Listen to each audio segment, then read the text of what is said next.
Welcome to episode 2 of the NOLIX layout. Today we're going to get started with actually assembling some modules, and I'm going to spend some time putting some screws in here. Now on this particular module I have two different types of brackets that I will be installing. So I've got the more traditional E shape here that I'm putting in, and then there will be another variety that actually has a shallower depth on the lower half that's going to be towards me. And there's a couple reasons for that, which we'll get into a little bit later, but essentially the bottom deck doesn't need to be 24 inches deep all the way across. It only needs to be 12 inches for most of the layout. So rather than cut in that extra space and then have to fill it back in, I just don't cut it out at all. And it saves me a little bit of time, makes the module a little bit stronger. It does make it a little heavier, but it's really not worth the time or effort to cut out that extra material. So one of the things that you'll notice about this particular module is the first three legs are the total 24-inch length, and then the subsequent four are actually a little bit shorter. And the reason for that becomes pretty clear a little bit later on, and we'll get into that then.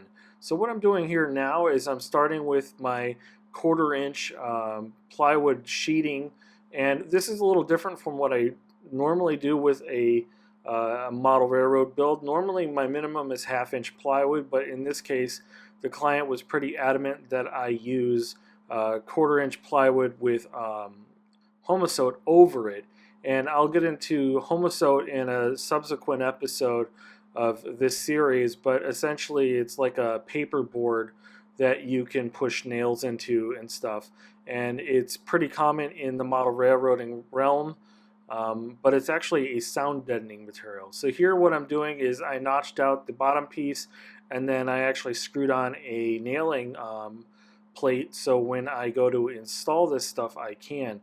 So what I'm doing here is I'm just getting my nailer ready to go, and what I'm going to be using is actually 3/4 inch staples. And this brand just happens to be Metabo, but you can use pretty much whatever brand. That was the only one I could get that actually had 3/4, mostly due to supply issues is what I understand it to be. So what I'm doing is I'm aligning the edge of the 1/4 inch with the front edge of the benchwork, and at this point the benchwork is actually pretty wiggly, and what this does is when I'm nailing it in is it as I add more pieces, it makes the module more and more rigid. And eventually what I'll be doing is I'll be nailing in the backdrops for these levels as well, and that will really turn it into a torsion box at that point, which means it will be self-supporting. It won't twist or bend, mostly because it's going to be built into a box. So now what I'm doing is I'm getting ready to cut a face piece that is going to go on about half of this module, and it's inset actually about 8 inches, and the purpose for that will become clear here in just a minute. So again, I'm using my pocket screws, and remember that all this stuff was cut and pre-drilled on the previous episode, and this is really a good example of why I do it the way I do, is because it allows me to just assemble this kind of like a Lego set. Really not a whole lot of thinking. Again, less measuring, as I like to always say. The less you can measure, the better. In this case here, I'm just measuring the last portion just to make sure that it's all lined up with everything else. So now I've got the first two modules put together, and I have pulled a piece of string along so I can set a grade. So I know the bottom of my grade is going to be the bottom of that 3.5 inches, and then I'm going to the top obviously, so I'm drawing myself a line. And now I'm cutting myself a ramp and drilling holes in it so I can go ahead and mount that to the face of the module. And this is something you probably haven't seen before. It's kind of a unique way to build ramps and grades into a module, but the beauty of using the pocket screw system that I use is it allows you to do this sort of thing. So now I'm just going to go ahead and install a bunch of screws and then put it up in place. Now I am making sure that when I set the top of this ramp, that it's actually going to account for the 1/4 inch plywood that I'm going to use eventually for the surface. And so what this is going to be is this 3/4 inch plywood is going to be the equivalent of the 1/4 inch surface for the rest of the module. And then I'm going to go ahead and start securing that in a bunch of different directions. And admittedly, that joint there that I was working on is not the strongest joint, so I did end up putting a couple extra screws in it just to kind of toenail it into place before I got the fascia piece put on, which I'll be starting here in just a second. So you'll notice that I've got my drawings actually held up by magnets on the backside of my garage door there, and that's so I can easily reference them. So, in the previous episode you saw me leafing through them back and forth. Well, that's not really practical when I'm building something like this, so I just put them up there because even if I'm across the garage, I can take a glance at them and go, oh yeah, I'm working on that part. So now I've got a piece of 3.5-inch tall benchwork framing that I'm going to go ahead and secure via my first three E-brackets, and then I'm going to go ahead and use those pocket holes on the underside of that ramp to secure the ramp to it as well. Now on further modules, I'm actually going to be eliminating this piece because I found it to be kind of a pain in the butt to get it to align. So on subsequent modules after these first two, it's just going to be the 3/4 inch plywood edge along the face of it.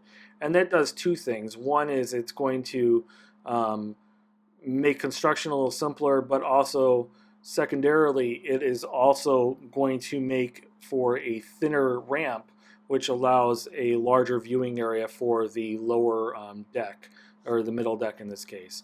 And these modules are actually, while they're on sawhorses, they're actually pretty close to where they're going to be final height-wise. So that top deck, again, is at 64 inches. And, that's right at eyeball height for me, which is, not a short module by any stretch of the imagination. This gentleman happens to be a little taller than I am, and he is actually perfectly comfortable working on a 1 or 2 step stool while working on and running his model railroad. So this is something that he specifically requested, so naturally I'm going to go ahead and meet that request. So here I've got the second ramp going in, and as soon as I get it in, I'll realize that I'm going to end up needing to cut it down, so I'm going to pull it back off, cut it down, and then put it back in again. So yeah, here's I'm checking and going, okay, what am I going to do here? And keep in mind that there's going to be another module that goes into the corner here, and you'll see on next week's episode where I actually use this to my advantage, and it allows me to do something kind of unique with the grades of the ramps in the corner, so it works out really, really well in the end.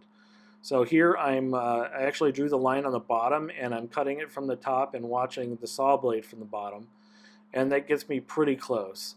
Now I did end up having to recut that later on just to square it up, but it wasn't actually off by as much as you might think.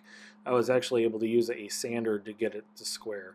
So again, I'm using another piece of the 3.5-inch material as my facade piece, and I'm going to go ahead and cut that down to the length of the ramp and then install it and then cut it down with my router.